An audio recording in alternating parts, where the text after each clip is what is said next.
무더운 계절입니다. 가만히 있어도 땀이 주르르 흘러서 밖에 나가기가 무섭습니다. 그래도 한 가지 좋은 점이 덥기도 하지만 그래서 밖에 나가지 않으니까 집안에서 독서하기 좋은 계절이 아닌가 생각해 봅니다. 이재철 목사님이 쓴 참으로 신실하게라는 책에 이런 글귀가 있습니다. 유럽의 중심인 스위스 제네바에서 생활하던 3년 내내 나는 본질적인 것을 생각할 수밖에 없었다. 기독교 역사는 있지만 말씀의 역사가 없고, 기독교 문화는 발달했지만 사람이 거듭나는 생명은 실종되었다. 예배당은 무수하나 신자는 사라지고, 신학은 풍성하지만 신앙이 없는 곳, 인간은 있으나 하나님은 부정하는 유럽의 한 가운데에 서 있다. 지난날 수많은 믿음의 사람들이 살았던 땅인 유럽입니다. 그러나 지금은 신앙이 황폐화된 유럽의 교회들을 유럽의 교회들을 보면서 우리가 가장 필요한 것이 무엇인가 생각해 보았습니다. 우리나라도 100년 전 이 땅에 복음이 심어지고 하나님의 역사가 풍성했습니다. 한국교회의 역사는 선명한데 현재 우리는 말씀의 역사가 흐려지고 기독교 문화는 있지만 현재 거듭나는 역사는 희미해졌습니다. 수많은 예배당은 있으나 그곳에 하나님이 원하시는 성도는 얼마나 될까? 아니, 나는 진정 하나님이 원하시는 그리스도인인가? 나에게는 거듭나는 변화가 있는가? 그렇게 생각해 보니 참으로 부끄러운 한 주일이었습니다. 이러한 때에 오늘 우리는 어떠한 사람이 되어야 하는가? 우리 교회는 어떤 교회를 목표로 삼아야 하는지 그 방향성을 알려주는 것이 바로 오늘 말씀입니다. 먼저 오늘 말씀이 있는 요한계시록은 사도 요한이 서술한 것입니다. 로마 시대에 핍박받는 교회들에게 보내는 하나님의 메시지입니다. 세상에는 수많은 교회가 있습니다. 주님에게 칭찬받는 교회, 주님에게 책망받는 교회, 어떤 교회는 칭찬과 책망을 함께 받는 교회가 있습니다. 하나님은 각 교회의 믿음과 행위를 보시고 그에 맞는 메시지를 보내주십니다. 특별히 오늘 말씀에 있는 교회는 하나님에게 칭찬만 받는 교회입니다. 그런데 이 칭찬받는 교회는 능력이 많은 교회가 아니었습니다. 지극히 연약한 교회였습니다. 우리는 보통 거창한 일, 멋진 일, 큰 일을 하는 사람과 교회가 주님께 칭찬받을 것이라고 생각합니다. 그러나 하나님은 결코 능력을 보시는 분이 아닙니다. 하나님은 외모로 사람과 교회를 판단하지 않으십니다. 빌라델비아 교회는 작은 능력을 가진 교회라고 성경은 기록합니다. 작은 능력이라고 번역된 헬라 원어를 살펴보면 능력이 거의 없는 이라는 뜻입니다. 즉 빌라델비아 교회는 세상 사람들이 원하는 능력이 많은 교회가 아니라 능력이 없는 사람들이 모인 곳입니다. 빌라델비아 교회는 돈이 없는 가난한 교회요, 재능이 없는 무능한 교회요, 빌라델비아 교회는 신분이 비참한 사람들이 모인 보잘것없는 교회였습니다. 그러나 주님은 아무 능력이 없는 아주 연약한 빌라델비아 교회를 사랑했다고 말씀해 주십니다. 왜 하나님은 능력이 많은 교회를 놔두고 능력이 없고 초라한 빌라델비아 교회를 사랑하셨을까요? 그에 대한 대답은 8절 말씀에 있습니다. 내가 내 행위를 아노니 내가 작은 능력을 가지고서도 내 말을 지키며 내 이름을 배반하지 아니하였도다. 빌라델비아 교인들은 경제적으로 매우 가난했고 하나님을 믿은 지 얼마 안 되는 믿음의 역사가 매우 짧은 교회였습니다. 외부적으로 매우 열악한 환경 속에서 그들은 하나님을 바라보았습니다. 그런데 그곳에 로마 황제를 신으로 섬겨야 하는 상황이 옵니다. 당시 로마 황제는 신의 위치에 있었습니다. 강력한 군대와 힘을 앞세워 로마 황제의 명을 어기면 죽음을 면하기 어렵습니다. 그곳에서 하나님만이 신이라고 외치는 순간 십자가에 매달아 태워 죽이고 사자밥이 되어 창칼에 잔인하게 찔려 죽는 상황이 됩니다. 그럼에도 불구하고 능력이 없는 연약한 빌라델비아 교회가 하나님의 말씀을 죽기 살기로 지켰다는 것입니다. 그들은 예수님의 이름을 배신하지도 않았습니다. 로마 황제가 신인 곳에서 황제는 신이 아니라고, 오직 예수님이 하나님만이 나의 왕, 나의 신이라고 선포하며 그들은 믿음을 지켰습니다. 그렇게 그들은 목숨을 걸고 하나님을 배신하지 않았습니다. 그들은 적은 능력으로 하나님의 말씀을 죽기 살기로 지켰습니다. 신앙을, 믿음을 지키기 위하여 최선을 다했다는 것입니다. 그러한 면에서 신앙은 능력이 아니요 태도입니다. 하나님을 향한 우리의 마음의 태도가 바로 신앙입니다. 하나님은 빌라델비아 교인들의 그 모습을 보시고 놀라 감동하신 것입니다. 내가 너의 능력을 분명히 아는데 너희가 어떻게 이런 일을 했는지 하나님이 감동하신 것입니다. 그들은 로마 황제보다 하나님을 두려워했고 세상보다 하나님을 사랑했습니다. 비록 능력은 없어도 하나님을 사랑하는 마음은 그 누구에게도 뒤지지 않았습니다. 연약한 너희가 나를 감동케 하는구나. 나를 배반하지도 않았고 나의 말을 최선을 다해 지켰구나. 주님은 연약하고 힘이 없는 빌라델비아 교인들을 아낌없이 칭찬해 주셨습니다. 카타콤 선교지에 실린 실제 이야기입니다. 탈북을 돕는 선교사님이 북한에 있는 성도들을 탈출시키려고 어떤 할아버지를 만났습니다. 그 할아버지에게 선교사님은 할아버지 왜 북한을 탈출하려냐고 물었습니다. 그러자 그 할아버지가 눈물을 글썽거리며 이렇게 말했습니다. 내가 살면 얼마나 더 많이 살겠습니까? 그런데 내가 북한 땅에서 해보지 못한 것을 마음껏 해보고 싶다고. 그것은 찬양이었습니다. 내 일생에 단 한 번만이라도 하나님을 원 없이 찬양하고 싶다고. 그 할아버지는 하나님을 마음껏 찬양하고 싶어서 목숨 걸고 탈북하고 싶었던 것입니다. 그 할아버지는 북한에서 아무 힘이 없습니다. 찬양도 숨죽이며 부르는 이 할아버지의 마음을 하나님은 진정으로 받으셨을 것입니다. 이러한 마음이 하나님을 감동케 합니다. 하나님은 우리에게 거창한 것을 원하지 않으십니다. 힘이 약해도 능력이 없어도 좋습니다. 하나님은 우리의 마음의 중심을 보시고 감동하시는 분이기 때문에 그렇습니다. 성경에서 예수님을 감동시킨 사람은 능력이 많은 사람이 아니었습니다. 예수님 당시 수많은 부자들이 하나님께 헌금을 드렸습니다. 그러나 예수님은 부자들을 칭찬하신 것이 아니라 가난한 과부가 낸 헌금 두렙돈이었습니다. 당시 화폐 중에 가장 작은 단위였습니다. 아주 보잘것없는 두렙돈을 드린 가난한 과부를 하나님은 칭찬하셨습니다. 여러분, 두렙돈이 어느 정도의 가치일까요? 노동자가 하루 종일 일하면 받는 품삯이 한 데나리온입니다. 두렙돈은 64분의 1 데나리온입니다. 당시 두렙돈의 가치는 대략 우리나라 1,000원에 미치지 못하는 돈입니다. 그러나 가난한 과부에게는 그것이 전부였습니다. 하나님은 이렇게 연약하고 보잘것없는 것에서도 감동하십니다. 다른 사람들은 풍족함 가운데 들었지만 저 여인은 저것을 내고 나면 아무것도 없다. 저 여인에게는 두렙돈이 전부다. 전부를 드린 저 여인의 마음을 주님이 알아주신 것입니다. 저 여인 속에 품고 있는 하나님을 향한 소중한 그 마음을 주님이 받으신 것입니다. 우리도 현재 연약합니다. 경제적으로 열악한 환경에 처한 분도 있습니다. 건강이 좋지 못해 교회에 기어서 나오거나 집안에 홀로 계시는 분도 있습니다. 그래서 우리는 다른 교회보다 위대한 일, 멋진 일을 할 수 없는 아주 연약한 상태입니다. 그럼에도 우리 교회는 주님을 감동케 할 수 있습니다.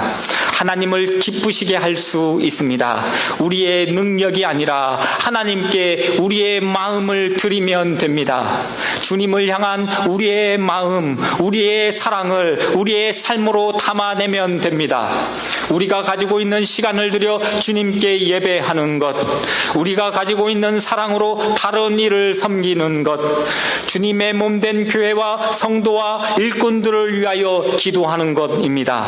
그리고 하나님의 말씀에 순종하는 것입니다. 서로 사랑하며 다른 일을 돕고 위로하는 것, 그것으로 우리는 주님을 감동케 할 수 있습니다. 하나님이 우리에게 진정으로 원하시는 것은 거창한 것이 아닙니다. 너는 마음을 다하고 뜻을 다하고 힘을 다하여 내 하나님 여호와를 사랑하라, 이 말씀을 지키는 것입니다. 그럴 때 하나님은 우리에게 이렇게 말씀하실 것입니다. 너희가 작은 능력으로 내 말을 지키며 나를 배반하지 않았도다. 돈과 권력이 우상으로 섬겨지는 이때, 돈과 권력은 나의 주인이 아니오 오직 하나님만이 나의 주인이오 나의 왕임을 선포하며 예배드릴 때 주님이 기뻐하십니다. 내가 작은 능력을 가지고서도 하나님의 말씀을 지키다니, 이러한 교회, 이러한 사람은 반드시 하나님께 칭찬을 받습니다. 그러므로 힘들어도 주님이 인정해 주실 그날을 바라보며 인내하십시오. 주님이 여러분의 마음과 행위를 지켜보고 계십니다. 한편 빌라델비아 교회를 위협하고 핍박하는 존재가 로마 위에도 하나 더 있었습니다. 그것은 바로 유대인이었습니다. 유대인들은 자신들만이 천국 백성, 하나님의 백성이라고 착각하면서 예수님을 배척했습니다. 그리고 예수님을 믿는 기독교인들을 싫어하고 핍박했습니다. 그러나 사실 천국문의 열쇠를 지니신 분은 오직 예수님뿐이 없으십니다. 그분이 천국문을 열면 닫을 자가 없고 그가 천국문을 닫으면 열 자가 없습니다. 그래서 주님은 천국문을 유대인들이 아닌 빌라델비아 교회에 열어놓았다고 말씀하셨습니다. 예수님을 박해한 유대인들의 착각은 나중에 엄청난 재난을 가지고 올 것입니다. 착각은 낭패를 낳습니다. 그들은 자신들만이 하나님의 백성임을 생각했고 예수님을 멸시하고 무시했습니다. 그들은 착각했습니다. 후에 하나님께서 세상 모든 민족들을 유대인 앞에서 무릎 꿇게 할 것이다, 그렇게 착각했습니다. 그런데 하나님의 심판의 때에 그들은 깨달을 것입니다. 내가 하나님의 백성이 아니었구나. 내 믿음이 가짜였구나. 나는 그동안 착각 속에 살았구나. 후에 이를 갈고 후회해도 되돌릴 수 없습니다. 우리도 이러한 착각에 빠질 수 있습니다. 나는 괜찮겠지. 내 신앙은, 내 믿음은 괜찮겠지. 착각할 수 있습니다. 그러나 마지막 날 하나님의 심판의 불 앞에서 나의 믿음이, 내 존재가 어떠한지 확실하게 밝혀지는 것입니다. 그래서 우리는 항상 깨어 있어야 합니다. 항상 우리의 믿음을 점검해야 합니다. 그래야 마지막 심판의 날 주님께 인정받는 자로 설 수 있는 것입니다. 오늘 말씀 9절에 보면 후에 심판의 날에 예수님은 빌라델비아 교인들 앞에 유대인들을 무릎 꿇게 해 주시겠다고 말씀하십니다. 유대인들 자신들이 하나님의 백성인 줄 알았는데 아니었습니다. 그들은 이 땅에 득세했지만 하나님 앞에서 철저하게 무너졌습니다. 바로 유대인들이 빌라델비아 성도들 앞에 무릎 꿇는 굴욕을 맛본다는 것입니다. 그리고 유대인들은 불타는 지옥에 끌려가는 불쌍한 신세가 됩니다. 그렇게 하나님은 원수들 앞에서 빌라델비아 교인들의 손을 들어주시고 그들의 억울함을 풀어주신다고 약속하십니다. 우리도 주님을 믿으면서 핍박과 서러움을 받을 때가 있습니다. 그러나 주님의 때가 되면, 그날이 오면 하나님께서 우리의 눈물을 닦아주시고 우리의 서러움을 풀어주실 것입니다. 그날이 오면 하나님께서 우리의 아픔을 기쁨으로 승화시켜 주실 것입니다. 사무엘상 2장 30절에 이렇게 말씀하고 있습니다. 하나님을 존중히 여기는 자를 하나님께서 존중히 여겨주시고 하나님을 멸시하는 자를 하나님께서 경멸하신다는 말씀입니다. 우리의 생활이 하나님을 무시하고 하나님을 경홀히 여기는 삶이라면 최후의 심판의 날에 하나님이 우리를 경멸하실 것입니다. 만일 전능하신 하나님이 우리를 경멸하실 때 하나님의 진노의 손에 벗어날 자가 누가 있겠습니까? 하나님이 말씀하시면 땅과 하늘과 별들과 우주가 진동하고 떨 것입니다. 전능자이신 하나님의 진노의 불에서 피할 자가 아무도 없습니다. 그러나 우리의 생활이 하나님을 높이는 생활이라면 주님께서 우리를 존귀히 대해 주실 것입니다. 전능자이신 하나님께서 우리를 위하시면 누가 우리를 대적하겠습니까? 로마서 8장 32절, 자기 아들을 아끼지 아니하시고 우리 모든 사람을 위하여 내주신 이가 어찌 그 아들과 함께 모든 것을 우리에게 주시지 아니하겠느냐. 하나님의 전능하심으로 무한하신 은혜로 채워주실 것입니다. 하나님은 계속해서 빌라델비아 교회에 말씀하십니다. 11절, 내가 속히 오리니 내가 가진 것을 굳게 잡아 아무도 내 면류관을 빼앗지 못하게 하라. 이렇게 훌륭하고 하나님께 인정받는 교회, 칭찬받는 교회를 사단은 가만히 놔두지 않습니다. 사단은 하나님과 함께하는 성도, 하나님과 함께하는 교회를 무너뜨리려고 전심으로 달려옵니다. 이 땅에서 마귀의 역할은 천국으로 가는 성도들의 믿음을 시험케 하는 것입니다. 유혹하기도 하고 핍박하여 지옥으로 끌고 가는 것입니다. 이것을 위하여 마귀는 사력을 다해 우리를 속이려고 합니다.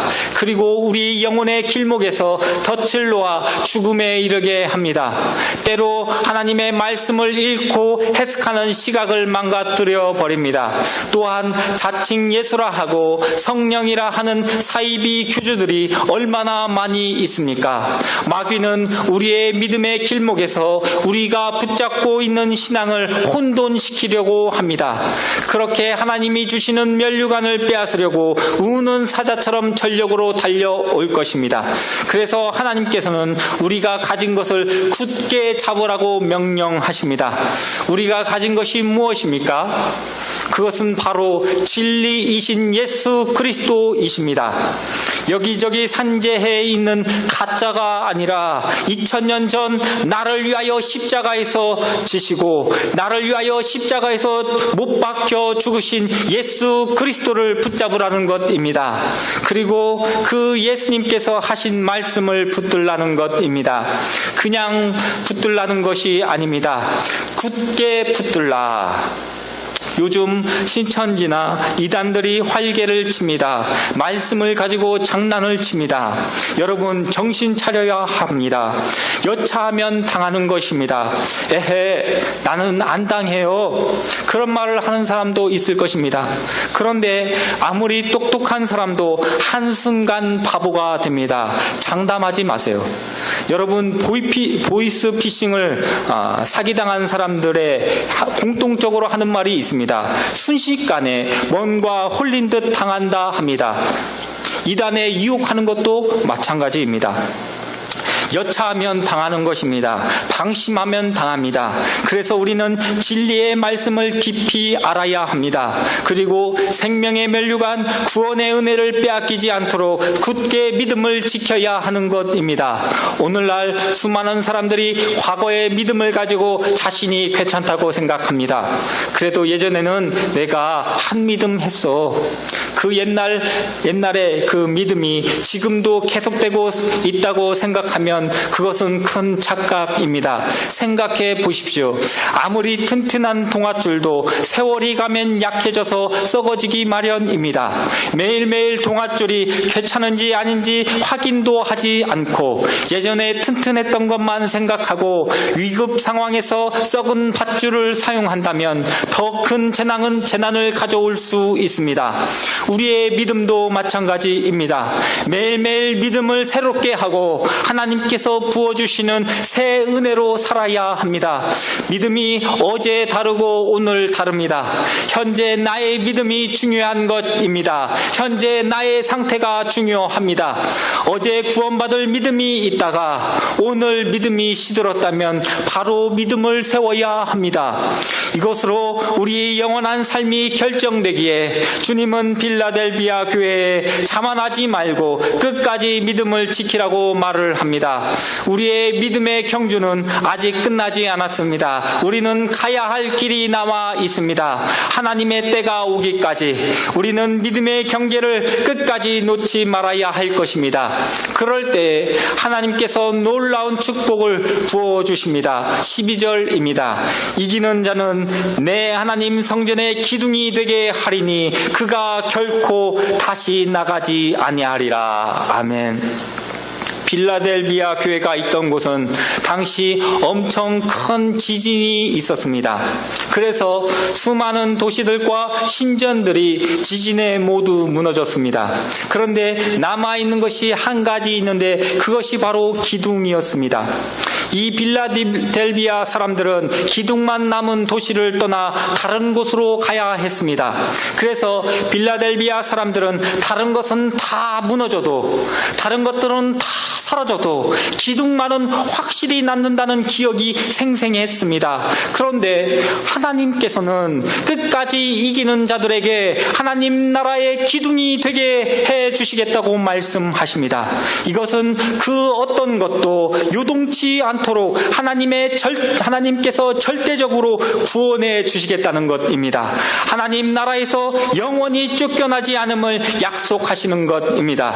하나님 나라에 영원히 남아있는 기둥이 되게 하겠다. 곧 영원한 생명, 영원한 영광, 영원한 기쁨의 주역으로 만드시겠다는 것입니다. 어디에서요? 하나님 나라에서. 끝까지 이기는 자에게 주시는 또 다른 축복이 있습니다. 그것은 바로 우리가 하나님의 소속, 하나님의 소유가 되는 것입니다. 12절 중반절, 내가 하나님의 이름과 하나님의 성, 곧 하늘에서 내 하나님께로부터 내려오는 새 예루살렘의 이름과 나의 새 이름을 그의 위에 기록하리라. 성경에서 하나님께서 이름을 주신다는 것은 너는 내 것이다 라는 뜻입니다. 하나님께 속함, 하나님의 백성을 말합니다. 누가 나의 눈을 콕 찌르면 바로 보복에 팍 들어갑니다. 마찬가지로 누가 하나님의 몸과 같은 소중한 백성을 건들면 하나님께서 바로 보복해 주시는 것입니다. 로마서 8장 31절, 만일 하나님이 우리를 위하시면 누가 우리를 대적하리요. 끝까지 믿음을 지키고 이기는 자는 하나님께 속한 하나님의 백성이 되고 하나님의 완전한 보호가 뒤따릅니다. 끝까지 이기는 자에게 주어지는 또 다른 축복, 나의 새 이름을 그의 위에 기록하리라. 예수님이 이 땅에 다시 오실 때 새 이름인 만왕의 왕으로 오십니다. 주님이 모든 권세를 지배하시고 다스리시는 절대적인 권력을 가지고 오십니다. 그때 우리는 주님과 함께 영광과 권세를 함께 누리는 것입니다. 즉 예수님께서 자신의 영광과 권세를 이기는 자에게 나누어 주신다는 말씀입니다.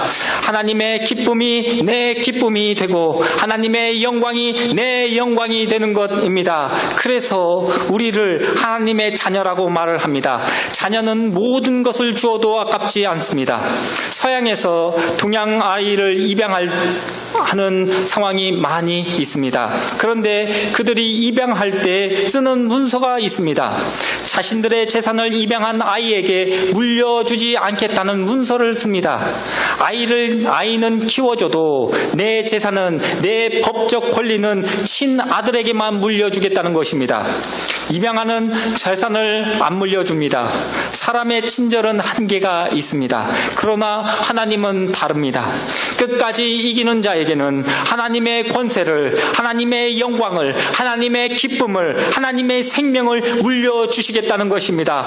예수님을 따라 우리도 하나님의 권세를, 하나님의 영광을 친히 누리는 것입니다. 만왕의 왕권을 주님과 함께 누린다고 상상해 보십시오. 하나님의 모든 권능, 하나님의 모든 능력과 하나님의 아름다운 영광이 바로 우리들의 것입니다. 주님과 함께함으로 이 모든 것들을 누릴 수 있는 것입니다. 그러므로 신앙의 길이 아무리 어렵고 힘들더라도 견뎌내야 하는 것입니다. 로마서 8장 18절은 이렇게 선포합니다. 현재의 고난은 장차 우리에게 나타날 영광과 비교할 수 없도다. 믿음의 길을 끝까지 완주하십시오. 우리가 당하는 고통보다도 더 큰 기쁨을 위하여, 우리가 받을 큰 영광을 위하여 앞으로 나아가십시오. 고난보다 더 큰 영광이 우리를 기다리고 있습니다. 연약해도 믿음을 지키면 주님이 우리를 인정해 주십니다. 그리고 이제 사도 요한은 마지막으로 빌라델비아 교인들에게 이렇게 선포합니다. 13절, 귀 있는 자는 성령이 교회들에게 하시는 말씀을 들을지어다. 무슨 말입니까? 지금까지 빌라델비아 교인들에게 한 말이 요한 자신의 말이 아니라 성령 하나님의 말씀이라고 선포하는 것입니다. 이것은 사람의 말이 아니라 하나님의 말씀이야. 하나님께서 친히 행할 것이니 지금까지 말한 것을 믿으라는 것입니다. 너희들 지금까지 잘해왔다. 지금 믿음을 지킨 것 같이 끝까지 믿음을 지켜라. 하나님의 때가 되면 구원의 역사가 이루어진다. 하나님은 우리의 능력이 많고 적음을 따지지 않는다. 세상은 능력을 보지만 하나님은 우리의 마음을 보시는 분입니다. 적은 능력으로 온 마음과 온 힘을 다하여 하나님의 말씀을 어떻게 지켰는지 그것을 보십니다. 세상에는 많은 교회가 있습니다. 100년이 넘은 교회, 물질이 풍성하여 많은 일을 하는 교회. 그러나 그것은 본질이 아닙니다. 저는 그것이 전혀 부럽지 않습니다. 본질은 하나님을 얼마나 사랑하는가입니다. 우리가 하나님을 얼마나 뜨겁게 사랑하는가, 우리가 얼마나 하나님을 존경하는가, 우리가 얼마나 하나님을 감동시키는가입니다.